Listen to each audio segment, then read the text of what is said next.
నమస్తే, welcome to social post. నేను విష్ణు. ప్రస్తుతంతో పాటు stock market analyst Ganesh Atluri గారు ఉన్నారు. సార్తో మాట్లాడదాం. గణేష్ గారు నమస్తే సార్. నమస్తే విష్ణు గారు. Welcome to social post. Thank you. So Ganesh గారు, రీసెంట్గా ఈ మ్యూచువల్ ఫండ్ ఇండస్ట్రీ మొత్తం బాగా హాట్ టాపిక్గా నిలిచిన అంశం ఏంటంటే Jio, BlackRock mutual funds almost onboard అయిపోయినాయి మార్కెట్లో. ఏంటి అసలు Jio, BlackRock mutual funds పరిస్థితి ఏంటి మార్కెట్లో? ఎలాంటి స్పెక్యులేషన్ నడుస్తుంది అసలు దీని గురించి? అవునండి, డెఫినెట్గా ఇది ఒక హైప్ క్రియేట్ చేసింది మార్కెట్లో. ఈ జియో, బ్లాక్ రాక్ అనే దాని ముందు తెలుసుకునే దాని ముందు బ్లాక్ రాక్ ఏంటి, జియో ఏంటి ఒకసారి చూస్తే, బ్లాక్ రాక్ అనేది యూఎస్ బేస్డ్ ఏఎంసీ అండి. సో జనరల్గా బ్లాక్ రాక్లో ఎక్కువ percent 40-50% they are invested in ETFs అండి. అంటే మన యూఎస్లో ఎక్కువ యాక్టివ్ ఫండ్స్ కన్నా కూడా ప్యాసివ్ ఫండ్స్కి ఎక్కువ క్రేజ్ ఉంటుంది. సో దానిలో వీళ్ళు ఎక్స్పర్టైజ్ ఉంది. సో ఈ బ్లాక్ రాక్ ఎక్స్పర్టైజ్, జియోకున్న కనెక్టివిటీ, సో ఈ బోత్ కొలాబరేషన్తో they want to come in India అండి.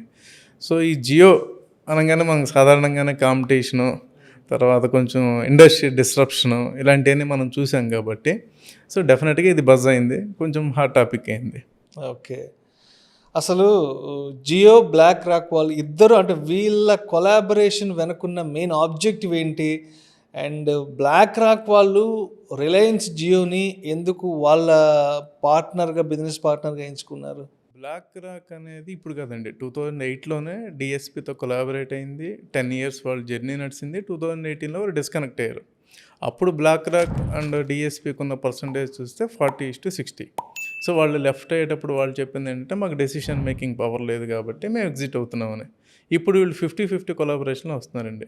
జియో కూడా ఎప్పటి నుండో ఫైనాన్షియల్ సర్వీసెస్లోకి రిలయన్స్ రావాలనేది ఉందండి, ఇప్పుడు కదండి. 99లోనే Jio strategic investments private limited అని రిజిస్టర్ అయ్యి ఉందండి. ఓకే, దాన్ని 2002లో లిమిటెడ్ కంపెనీ కింద మార్చారు. కాకపోతే అప్పుడు ఎందుకు రాలేదు అంటే, అప్పుడు వీళ్ళు సపరేట్ అయినప్పుడు Anil Ambani has a Reliance capital, వాళ్ళు ఆల్రెడీ ఆ బిజినెస్లో ఉన్నారు కాబట్టి రాలేదండి. లాస్ట్ ఇయర్ వీళ్ళు దీన్ని డీమర్జ్ చేసి రిలయన్స్ నుండి నేమ్ మార్చి జియో ఫైనాన్షియల్ సర్వీసెస్ కింద వచ్చారండి. సో ఇందులో మనకి ఏంటంటే మెయిన్ 5 వర్టికల్స్లోకి వీళ్ళు వచ్చారు. అందులో మనకి ఇప్పుడు ఈ బ్రోకింగ్ అండ్ అసెట్ మేనేజ్మెంట్ అనేది ఇప్పుడు టాపిక్ అయింది. సో వీళ్ళు ఎప్పటి నుండో రావాలని ఉన్నారు. సో బ్లాక్ రాక్ ఎక్స్పర్టైజ్ ఉంది. సో వీళ్ళ కొలాబరేషన్లో బ్లాక్ రాక్ కూడా ఇప్పుడు మన మార్కెట్ మీద బాగా బుల్లిష్గా ఉందండి. అంటే ఎమర్జింగ్ మార్కెట్స్లో రిటర్న్స్ రావచ్చు. ఎందుకంటే మీకు ఈటీఎఫ్స్ ఏదైనా సరే మన ప్యాసివ్ ఫండ్స్ తీసుకుంటే 12%, 11% మించి జనరేట్ చేయలేరండి. సో అదే ఎమర్జింగ్ మార్కెట్స్లో అయితే కొంచెం ఎక్స్ట్రా 15-16% వరకు జనరేట్ చేయడానికి స్కోప్ ఉంటుంది. అండ్ మన మార్కెట్ కూడా ఎక్స్పెండ్ అవుతుంది. మనం చూసాం కోవిడ్ ముందు 3.5 crores ఉన్న డీమ్యాట్ అకౌంట్లు ఇవాళ 20 crores దాకా రీచ్ అయిపోయింది. అలాగే ఏం చూసుకున్నా కూడా లాస్ట్ 10 yearsలో ఆర్ లాస్ట్ 15 yearsలో డెవలప్ అంటే అంతకన్నా చాలా ఫాస్ట్గా మన మ్యూచువల్ ఫండ్ ఏఎం కూడా రీచ్ అయింది. So definitely companies they are interesting in Indian growth story. So they collaborated.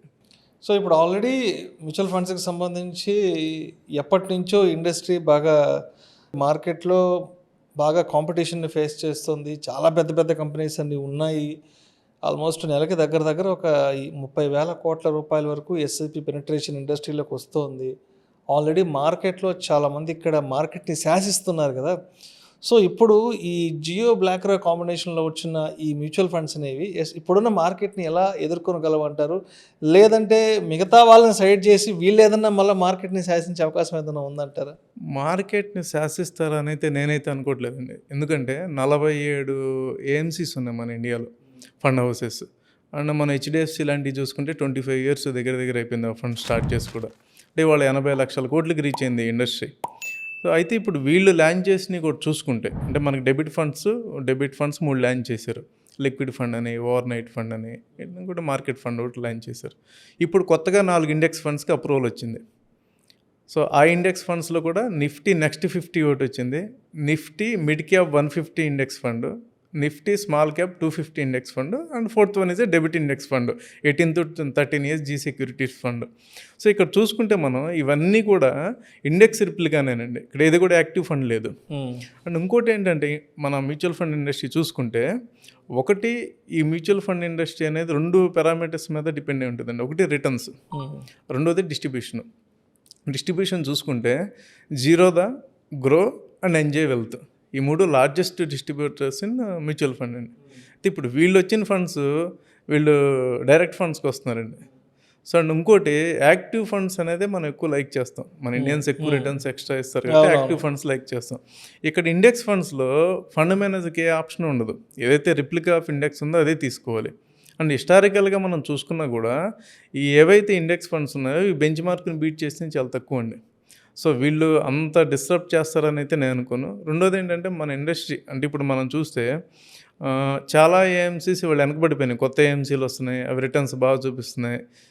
పాత ఏఎంసీలు కొన్ని ఎగ్జిట్ అవుతున్నారు. సో ఇక్కడ డెఫినెట్గా వీళ్ళు ఏంటంటే రిటర్న్స్ చూపిపోతే వీళ్ళకి కష్టం అండి. ఓకే. సో ఇప్పుడు వీళ్ళు 2025లోకి మార్కెట్లోకి ఆన్బోర్డ్ అయ్యారు కదా. సో అంటే 2030 నాటికి సో నెక్స్ట్ 5 ఇయర్స్లో అంటే వీళ్ళ మార్కెట్ ఆక్యుపెన్సీ ఎంతవరకు ఉండొచ్చు అంటారు?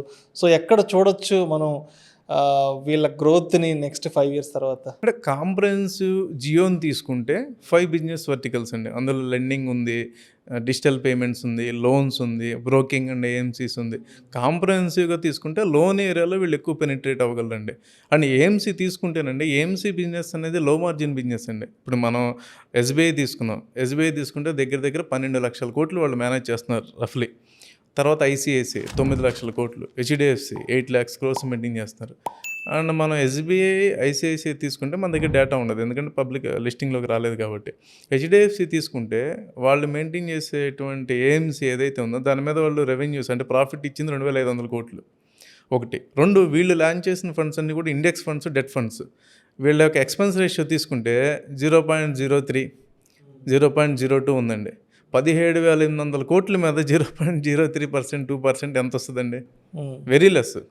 సో వీళ్ళు యాక్టివ్ ఫండ్స్లోకి వస్తే తప్ప వీళ్ళు అంటే అంత అగ్రెసివ్గా పెనిట్రేట్ అవ్వలేరేమో అని నేను అనుకుంటున్నానండి. ఎందుకంటే ఈ స్పేస్లోకి అన్నీ వచ్చేస్తున్నాయి. ఇప్పుడు బజాజ్ వచ్చేసింది, బంధన్ బ్యాంక్ వచ్చేసింది. సో అంటే ఇంకోటి ఏఎంసీస్లో ఏంటంటే అండి బ్యాంక్స్కి ఎక్కువ అడ్వాంటేజ్ ఉంటుంది. ఓకే. డిస్ట్రిబ్యూషన్ నెట్వర్క్ వాళ్ళకి ఎక్కువ ఉంటుంది.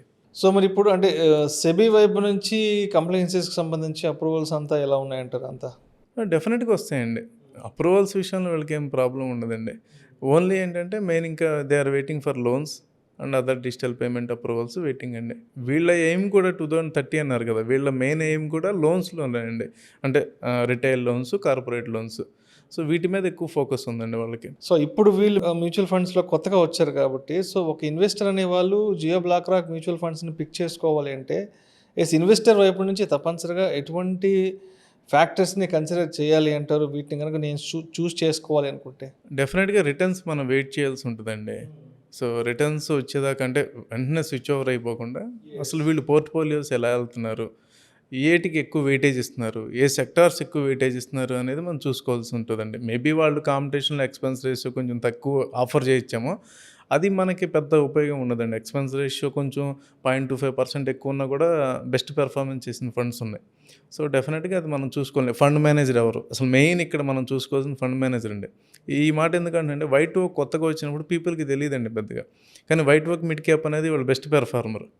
సో ఫండ్ మేనేజరు వాళ్ళ ఫండ్ ఎలకేషన్ ఎలా ఉంది, వాళ్ళ యొక్క సిస్టమ్ ఎలా ఉందనేది మనం రివ్యూ చేసుకోవాలండి. ఎలకేషన్లో దేనికి ఎక్కువ ఇస్తున్నారు, డైనమిక్గా వెళ్తున్నారా.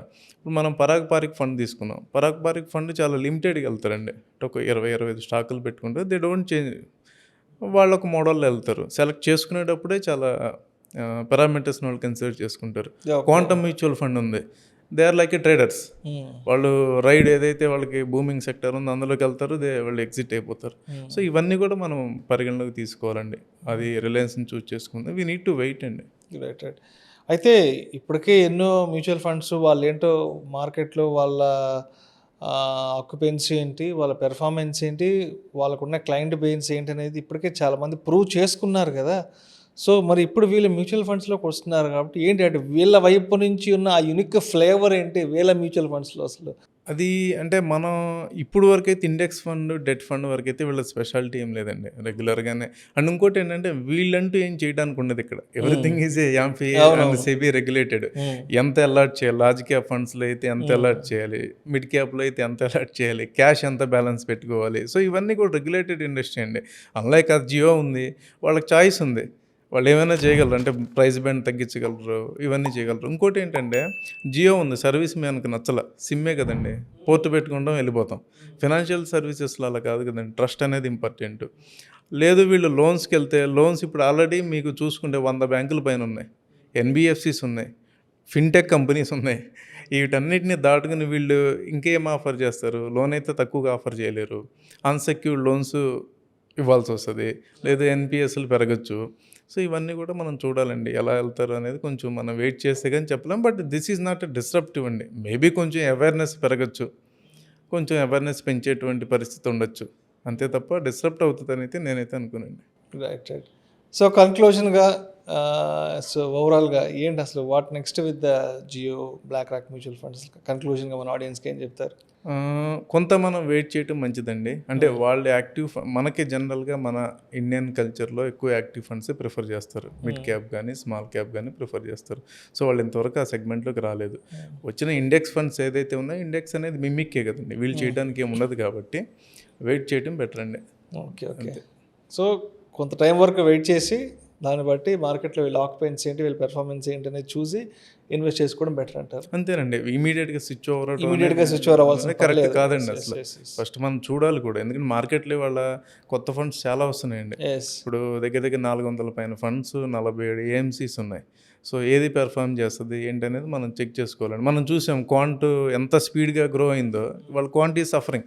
ఎగ్జాక్ట్లీ 115, 120 కోట్ల నుండి 70,000 కోట్ల పైన వెళ్ళిపోయారు వాళ్ళు లాస్ట్ 4 yearsలో. Now they are suffering to give such type of returns.